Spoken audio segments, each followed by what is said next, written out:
passerai maintenant la parole à monsieur. Thank you. The floor is Mr. Perkins. To get things started, 6 minutes. Mr. Chair, and thank you, Ms. Visharan. Ms. Visharan, when did the minister's office approach you to consider being the chair of SDTC?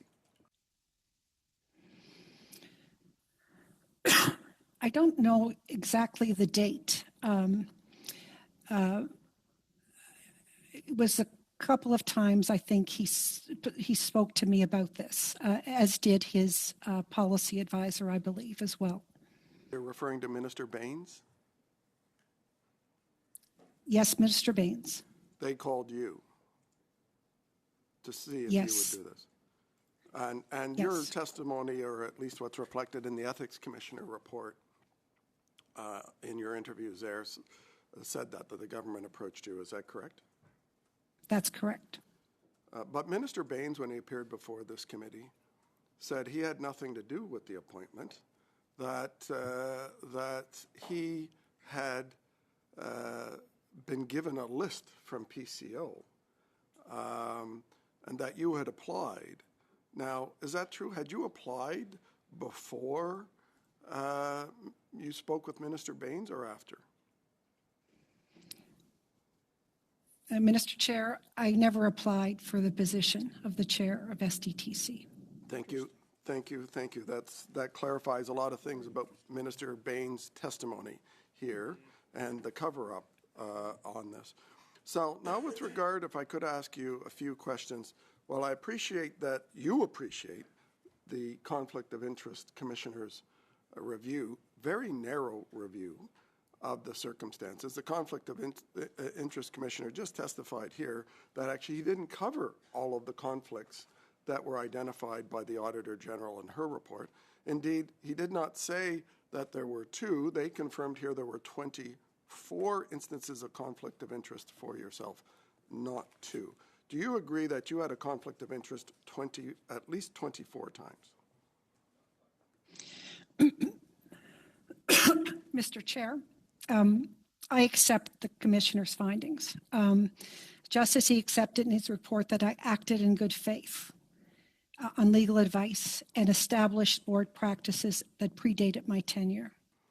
Yes, and we have testimony from the former president, Leah Lawrence, who said before this committee that when she tried to improve the governance structure and governance policies, that you as the head of the board and the board itself rejected those attempts. Mr. Chair, I do not recall those conversations.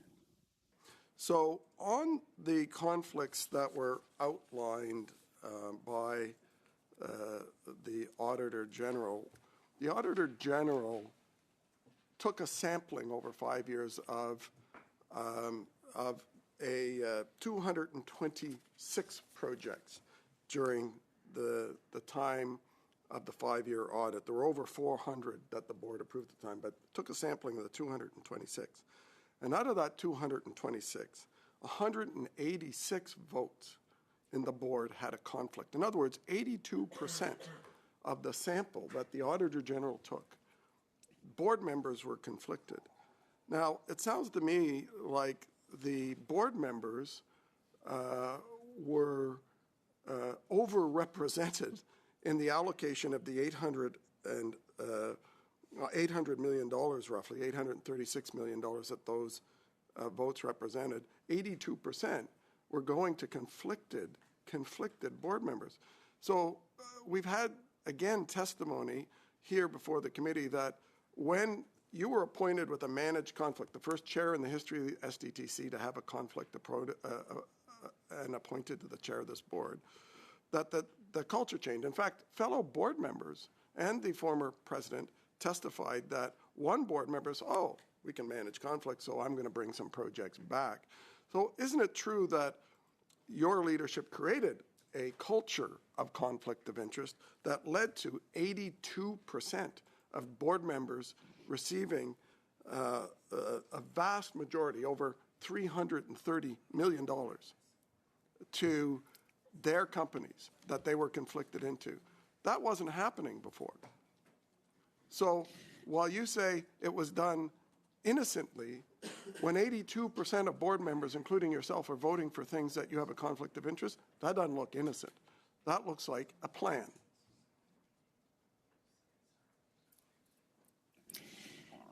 The investments that STDC made over the years were all invested in projects that included capital for labor, for capital equipment, all investments that were spent and audited, and an enormous amount of due diligence that went into the process. Are you telling me that the few board members that were on that board, 9 were identified by the Auditor General that had conflicts of interest, that those 9 represent 82% of the invested interest in green technologies in Canada? Because there is statistically no way that that's true.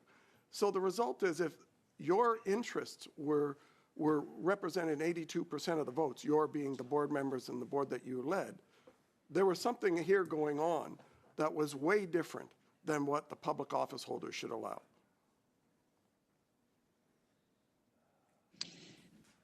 The decisions, the STDC undertook a lot of due diligence. The commissioner referred to technical violations in his report on the work that he did with me. I think that there are 82% of votes is not technical breaches of conflict of interest. It's real breaches. When one particular board member's conflicts led to over $200 million to go into her companies over the time that she had it, over $100 million while she was on the board. Same thing with Mr. Emet with about $10 million, Mr. Kakucher, $25 million. This appears to me to be a systemic plan and group think that says, together, it's okay, because we've all got managed conflicts. You leave the room when it's yours up, I'll leave the room when I'm up, and you leave the room. It must have been tough to get quorum there since so many of your directors were conflicted. Okay. A brief answer, Ms. Verschoren, and then your time is up, Mr. Perkins. We obviously followed the processes that were in place. We obviously declared our conflicts. Critically important that we followed those, and we followed procedure. STDC is a organization that really did work and invested in the entrepreneurs in our country. Thank you. MP Area. Thank you. I'm an immigrant. I came to this wonderful country 20 years back. One of the things I was proud whenever I go travel abroad, meet my family, relatives, and friends in other countries, always say that Canada is corruption-free. And I can tell you, with my knowledge of a lot of my colleagues in the House of Commons, I can say that they are corruption-free. But unfortunately, the actions that I've been seeing lately with your actions, that is something that I can't defend. One instance I can say that it is a mistake. Second instance, we can say that, okay, that can also be considered mistake, but 24 times, it's systemic. And when we include the fellow board members, and 82% of the time, then it is insiders club. Canadians trusted arm's length. The government of Canada, when they formed STDC, they made it arm's length so that they can get professionals to manage the tax funds, very ethically and productively, out of the decision making away from the politicians. But you and your board, you destroyed it.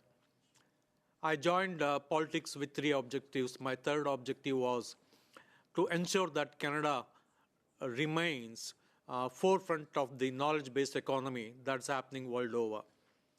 I was on the board of Invest Ottawa, where one of the major objectives was to promote knowledge-based industries in the city of Ottawa. When STDC was first formed, I was very happy. Many of us were very, very happy that the clean technology is getting the boost that is needed. But in one stroke, or rather in few strokes, you and your fellow board members, you have destroyed it. I'm very sorry to say that. As I keep repeating, I mean, I have told earlier, one time it's a mistake, but not 24 times. Even now, do you think that after reading the commissioner's report, do you think that it was sort of a technical mistake, or in fact, let me go back. I did look up the difference between conflict of interest and corruption. Very thin line. There's a lot of gray areas, but when the number of instances of conflict of interest happens in a short period of time, happens amongst very few members, then it goes on the side of corruption. Do you agree with that?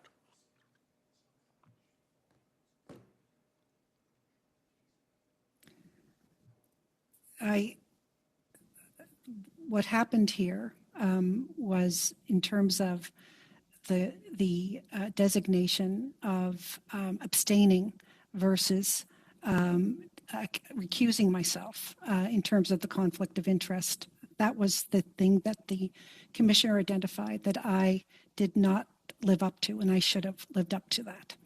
I recognize that.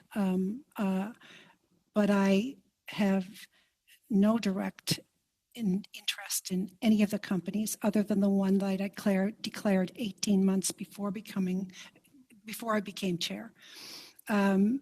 No interest in any of those organizations, no direct interest. Perceived conflict, yes, but no direct investment. So what you're saying is that you had conflict of interest, but no direct investment. I was in the private sector before I got elected. I understand many times how things work. You scratch my back, I scratch yours. And again, if it was a simple mistake of definition of declaring conflict or recusing itself, if it is limited to that, I would have agreed. But the numbers speak. Numbers doesn't give us any comfort. 24 times and 82% of the board members. How can this continue to happen? I'm so sorry. This has resulted in a great institution, in my view, that was formed with very good objectives in trying to promote the clean technology in Canada. Now it is getting destroyed. Are you happy with the outcome of this? What happened to the fund that was there to promote clean technology, and what has happened today? Are you happy about it, or what is your reaction to that? It is my understanding that STDC is going to be managed in NRC, and the minister has made those moves to continue to sustain and operate that organization. It is a great organization.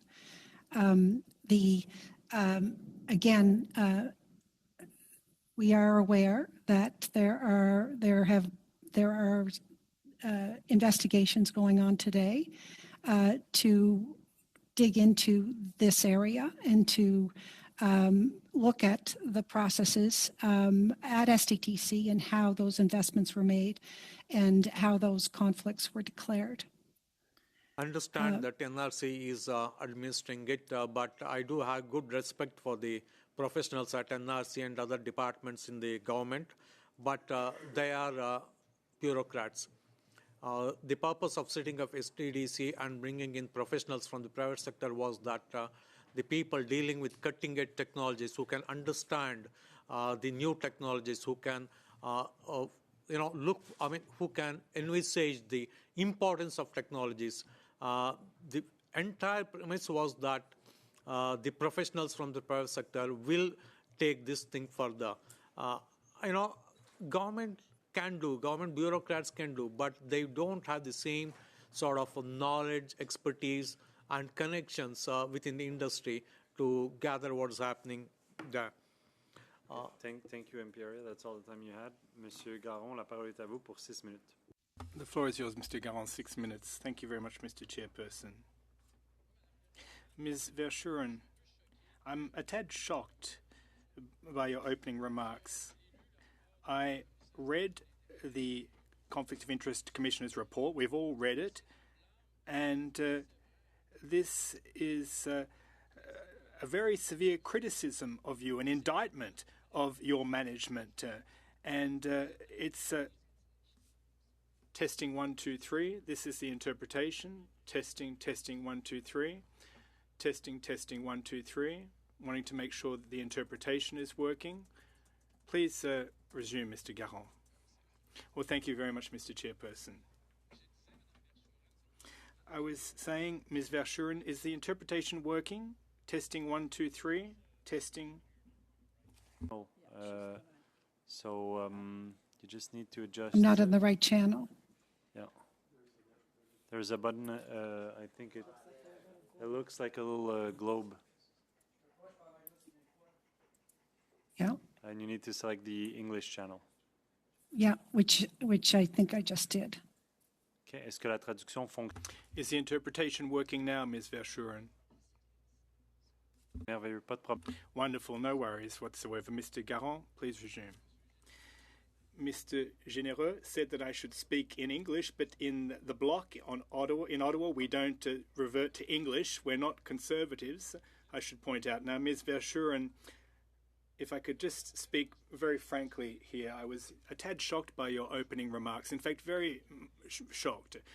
When one reads the Conflict of Interest Commissioner's report, when a normal, intelligent, smart person reads such a report, it can't be interpreted in any other way than as an indictment on you, on your management, on your poor judgment, and essentially it ends up eroding the public's confidence in the government's management of these kinds of programs and organisations. Now, when you said you accepted the report and its conclusions and findings, it's almost as if you're expecting to be congratulated that you were acting in good faith. Perhaps it's like you've latched onto the 3 positive lines in the report and stopped there.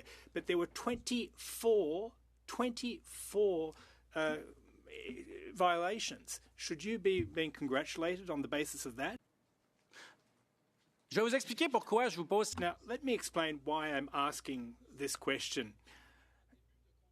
You've opened up a dialogue here by saying that you agreed to the findings of the report, and at the end of the day, this is a positive outcome, that you acted in good faith in all of this, and you don't seem to be inclined to accept any personal error on your part.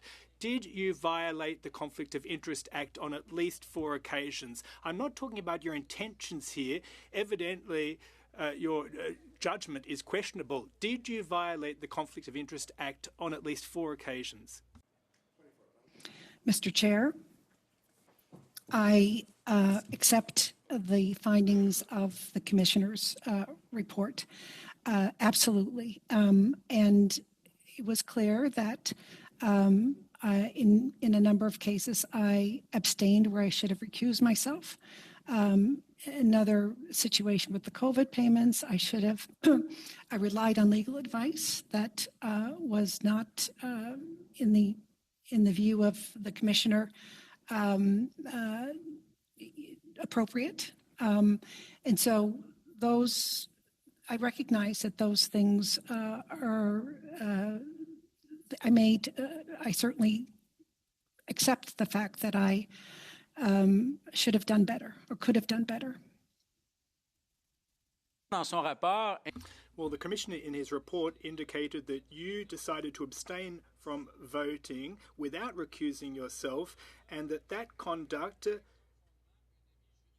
was on the basis of an improper legal advice. How many years' experience do you have in this particular field in business administration?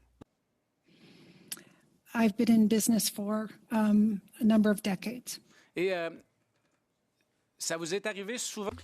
And has that occurred many times, that you've violated the core basic conflict of interest rules based on improper or erroneous legal advice? Is that a frequent occurrence, Ms. Verschuren? Moi, je viens du ministère. Now, in the business world, I'm from the academic world, but in your particular community, is this a kind of a regular occurrence, or is this a unique and singular occurrence? Mr. Chair, this has not happened, to me in my past. Donc, So, despite all your vast years' experience, your wealth of experience, you decided to just abstain from voting. Here's a question for you, Ms. Verschuren. As a taxpayer and as a voter, a member of the public and a taxpayer, now there's a lot of taxpayers' dollars that funded SDTC. Now, what reassures me, despite the fact that you didn't vote, that you didn't try and influence the vote of others. On occasion, I've abstained from a vote in the House and yet participated in a debate. So how can I get any assurance that if I understood it after 3 years in politics, how is it that you couldn't wrap your head around that? The commissioner indicated that he did not see any areas of influence or, communication amongst the board in terms of Monsieur le Président, not je me recognized. permets de... Mr. Chair, I'm sorry. I have to politely cut the witness off. I have just 1 minute remaining. The questions are important. Please don't see this as disrespect. Now, I understand that in terms of tangible proof that the Commissioner studied, this wasn't able to be demonstrated. So let me ask the question a different way. As a voter, as a citizen, as a taxpayer, we're talking about $300,000 that's funding the organisation, and it's an organisation like yours and its board. How can I have any confidence, a member of public, just like my voters would have confidence in me, that you didn't attempt to influence the decision-making despite the fact that in the minutes it demonstrates that you didn't vote? How can we get any assurance of that fact, that you didn't influence the vote of others? Mr. Chair, I would never have influenced the vote of any other board member. It is how I operate myself. It's how I hold myself accountable. OK. Merci, Monsieur Garon. Monsieur Massé, la parole est à vous pour 6 minutes. Mr. Massé, 6 minutes. Chair, and I'm trying to as well get an idea as to what took place in the boardroom there. Mr. Verschuren, you said that you've taken responsibility in the sense of accepting the Commissioner's report, and at the same time you repeat what the Commissioner said in the report on your answers, and I'm sure you can do that again, but you also said you were following the practices that predated my tenure. So please expand that. Is that the practice that was taking place? Were the conflict of interest issues that you have taken responsibility for, is that learned behavior that you got at that board coming onto it? Mr. Chair, I always took responsibility for, I declared the conflicts judiciously. And in some cases, I abstained where I should have recused myself and left the room. I did not know that was the case, and I took the advice of management and legal counsel here, and I followed what the practices were. No, sorry, I didn't mean to. I won't let you finish. I wanted to follow up, but please go ahead. What practices you were saying? So I followed the practices that management and legal counsel advised me in terms of how we were to deal with these conflicts of interest.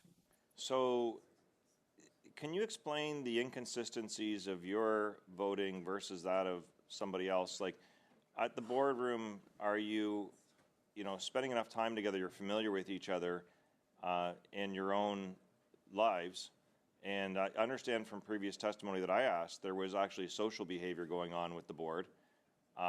So I assume that you all knew each other fairly well enough. And you said that, you know, you're following practices that predated your tenure. So that means what information did you have about the previous board and their members and their voting practices? Where did you get that information for? Was that shared by other colleagues on the board, or was it something that was brought to your attention? Because, you know, clearly you're here for a reason, and clearly the ethics commissioner has a report that had its conclusion. But what's not clear is the overall practice on the board. And I think what some of the people like myself who are not privy to these private privileged positions have hard times understanding is basic rules when not applied, whether it's just you as an individual or whether it's the collective. And then what my concern is how far this reaches back. And you have already identified that predated your activity there. Mr. Chair, when I joined the board of STDC, of course, I met with the ethics commissioner. I obviously disclosed all of the conflict that I had in the project that was approved in the previous year and a half. I continued. There was no indication that I never saw a situation where board members talked about specific projects. There was governance. The project and review committee would meet after extraordinary amount of due diligence. That would be analyzed. The management would make a recommendation to the board. We declared conflicts. And, in the case of me, in terms of abstaining and recusing myself, I made a number of mistakes. Learn that behavior from predated decisions, or is it you on your own? I mean, that's what you mentioned, that you followed practices that predated your tenure. So, yeah. So, it seems odd that you would be the only person doing this, and nobody would say anything, anywhere, any place, anytime. And it seems odd that you claim that you have a consistency with regards to your practices, but they went into the abyss on this particular matter. And it concerns me because the ethics commissioner was here saying that your model is actually a good model. That's what he said when he was here.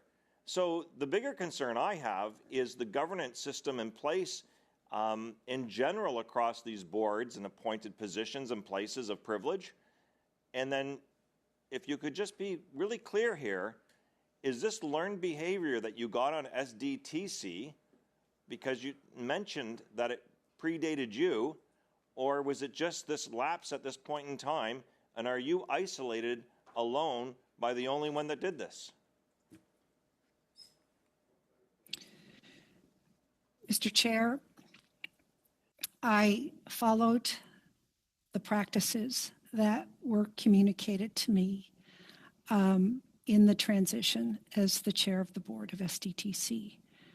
I was responsible for the governance of that organization, which included 4 committees. And that committee structure was critical, and amongst the board of directors that I worked with, I genuinely thought I was following all of the conflict of interest guidelines. The commissioner clearly indicated that I made 2 mistakes: the technical mistake of not recusing myself instead of abstaining, and listening to the advice of legal counsel that he felt was flawed. Done. I'm going to go check myself for a concussion. Okay. Thank you, Mr. Massey. Mr.